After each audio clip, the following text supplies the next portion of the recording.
President Trump is dropping the hammer on India. The president announcing 25% tariffs plus an additional import tax penalty to start on Friday. The penalty stems from India's buying Russian oil and military equipment. Let's go to CNN's Elena Train, who's over at the White House for us.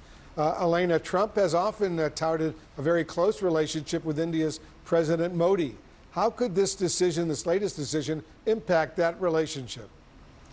Well, I think it's still to be seen, but this is surprising, Wolf, because from the beginning, ever since the president had really mapped out wanting to work out dozens of trade deals with a number of the United States trading partners, he often said that India was one of the countries that he believed would be the first to make a deal. And we know that many officials from the White House have been going back and forth between Washington and New Delhi to really try and finalize that. But now we're seeing that he's really ratcheting up the pressure on India and calling into question the prospect of a deal. And this comes just days, as you mentioned, Wolf, before his August 1st deadline, where he's going to be reimposing some of the reciprocal tariffs that he had previously put on pause. And this is what he said in a pair of social media posts this morning. He essentially sharply attacked India's trade barriers, but he also directly targeted India's sustained reliance on Russia energy and military equipment. He said essentially that India's tariffs are far too high. They're among the highest in the world. And he also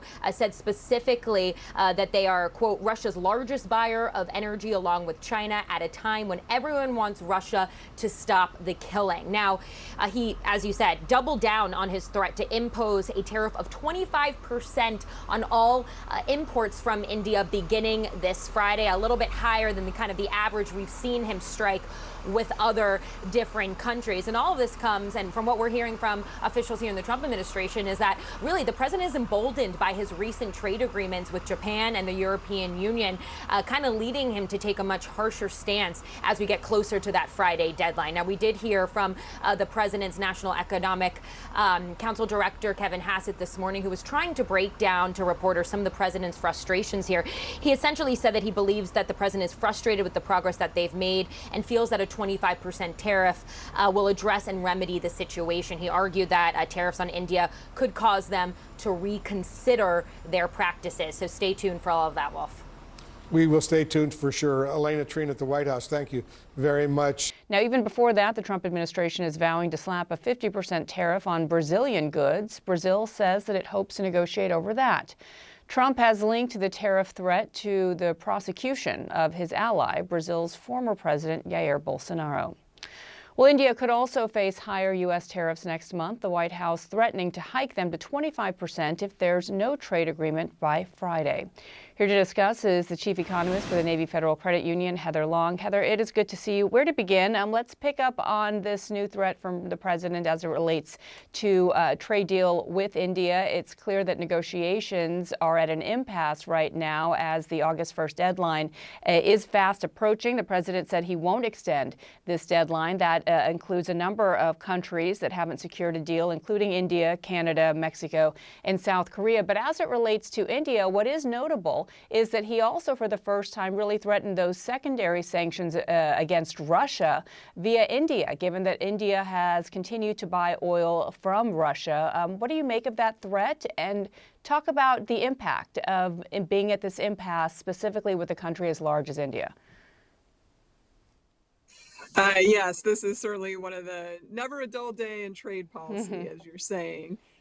But I will say, from a big picture view, we've seen this playbook before from the president. He often threatens some very high tariff rate or threatens to walk away from a deal. And ultimately, he does strike some sort of framework. So I wouldn't say everything's over for India. I'm sure they're working very hard to try to back channel to the White House to figure out a breakthrough here. But you're right. The one thing that was really new is trying to ramp up pressure on Russia and on all of Russia's trading partners to get some sort of deal. You know, the president's clearly very frustrated with Moscow right now, and India is one of the largest buyers of Russian oil and natural gas at the moment. So that is a little bit of a harder one, I think, for the Indian economy and the Indian leadership to figure out how can they find a compromise there.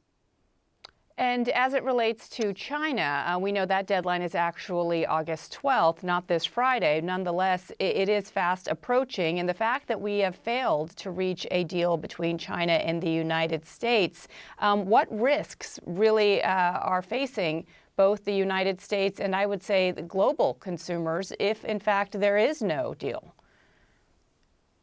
I mean, there's a huge risk. We obviously import a lot of consumer goods and staples that families buy and need. A lot of people have pointed to computers and cell phones and a number of these critical areas for American families that are coming mainly from China. And so if the really high tariffs were to go back into place, that will add hundreds of dollars to families' budgets. But I'm a little more optimistic on the U.S.-China situation. The both sides came out of those talks, and why they didn't reach an agreement, they both were very positive in their comments, and it looks like there will be either some sort of extension of the August 12th deadline. So I think things will fall into place with China. The India and Brazil stories are a lot more complicated. Yeah, and with China, it's really hard not to see how both sides have so much at stake by not coming to a deal. So it's worth their while to really make that effort and get to a deal sooner rather than later. Let me ask you about the latest read on GDP for the second quarter. Came in higher than analysts had expected at 3% versus 2.3%, which had been the expectation, though there are some signs that the economy continues to slow and some warnings by major U.S. staple companies like Procter & Gamble about where the consumer is right now and how they're being impacted by this uncertainty surrounding tariffs. Yes, you clearly hit. The most important number that I was watching today was how is the U.S. consumer doing? We all know that that's what really drives this economy. And the reason we got the wonderful 3% growth number was largely a story of there were just no imports, almost no imports in the second quarter. The actual consumer consumption number was 1.4%. Now that's good, but it's not great. All right, it's up from 0.5% in the first quarter. So that's why we're seeing resilience, more resilience than a lot of us expected for the consumer. But last year, consumption was running well above 2%. So you can see that slow down. And that's the ongoing kind of confusing part of the economy right now. We're not in a recession. There's no sign of recession, but there is clearly a slowdown happening. And if you step back and look at the full picture, this is a 1% economy. Yeah, and I noted the Procter & Gamble, which is really a bellwether for the U.S. economy and consumer, saying yesterday that American shoppers are using their pantry inventory, which is delaying purchasing more right now as they're anticipating where prices may lead next, which leads me to my next question. It is probably a foregone conclusion that we are not going to see any movement from the Fed in terms of lowering rates today. I would imagine then that will lead to the president taking aim at Fed Chair Jerome Powell. We've gotten used to that as well, our new normal. But what do you think the Fed, bigger picture, maybe in a few months from now, will be doing? Yes, I think what everyone's watching for today, as you said, no rate cut, but does the Fed Chair Powell begin to open the door, or at least turn the handle of the door maybe, on a September rate cut? And I think he may start to do that, at least say, look, kind of what you and I have been talking about. While overall things look good, there are still a lot of headwinds. There is still a lot of uncertainty. We saw almost no business investment in recent months and pretty weak hiring we've been seeing. And so is that enough to create conditions for a September rate cut? You won't say for sure it'll happen, but I think you'll begin to see him talk about there could be a September cut if they started to see more weakness, particularly on the jobs front. Right. We have seen inflation rise, but we've also seen the labor market slowing, and I believe we'll get another check on where that stands this Friday with the jobs report for the month of July. So we will read into that as well. Heather Long, thank you so much. Good to see you. Thank you.